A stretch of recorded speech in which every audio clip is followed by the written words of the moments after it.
Welcome to Museum Monday at John James Audubon State Park in Henderson, Kentucky. My name is Heidi Taylor Caudle, and I am the museum curator here at the park.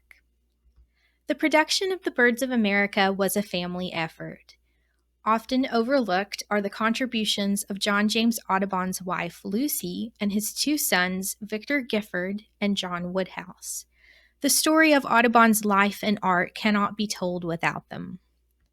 Lucy Audubon stood by her husband in the years before the success of the Birds of America. After Audubon's business failures and bankruptcy in 1819, the family was destitute.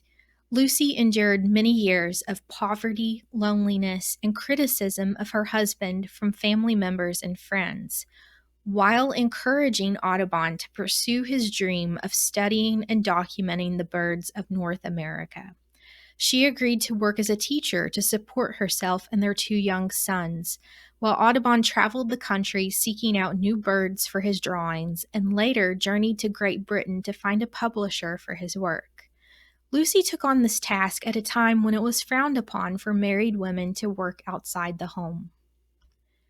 In their correspondence during long separations, Audubon shared his thoughts and sought words of comfort from Lucy. One example in our collection is this passage from a letter written by Audubon to Lucy on December 27, 1826, while visiting the home of the Earl of Morton near Edinburgh. He says, "Oh, my Lucy, I could not stand this. I prefer my primitive woods after all, but as I hope this life will enable me to enjoy them at a future period, I bear it patiently." In the letter, Audubon tells Lucy about his efforts to socialize with potential subscribers to the Birds of America and compares these experiences with the joys of wandering the forests back in the United States. He alludes to the sacrifices he is making in the hopes of earning enough money from the project to someday return home to live a peaceful life with her. Lucy at this time was working as a teacher at a plantation in West Feliciana, Louisiana. She and Audubon would be separated for nearly 3 years, and their marriage suffered for a while from difficulties in communication and misunderstandings.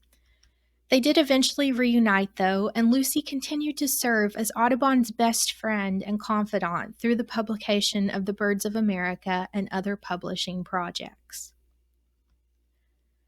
Audubon's oldest son, Victor Gifford, acted as a background artist and also managed the business of overseeing printing and engaging subscribers for the Birds of America in his father's absence. He worked directly with the publisher, Robert Hovell Jr., to ensure the prints met Audubon's rigorous standards. The accounting ledgers of the Birds of America in our collection are in Victor Gifford's handwriting. We also have a few of his original oil and watercolor paintings. John Woodhouse, the youngest son, joined his father on expeditions, including the challenging trip to Newfoundland and Labrador in 1833. He hunted and prepared specimens for Audubon and became such a good artist that Audubon allowed him to draw birds for the Birds of America without credit.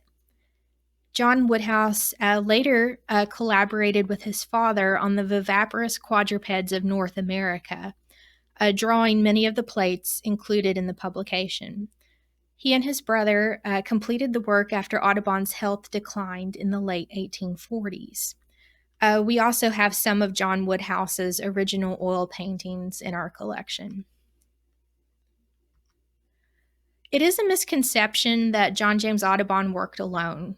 He needed the support and love of his family to rise to the tremendous challenge of producing the Birds of America, which today stands as one of the greatest works of natural history, art, and bookmaking.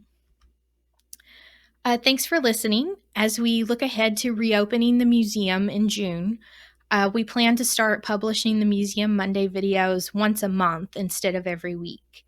You can find additional stories about our museum collection and John James Audubon's life on the Friends of Audubon blog, available at the link shown here.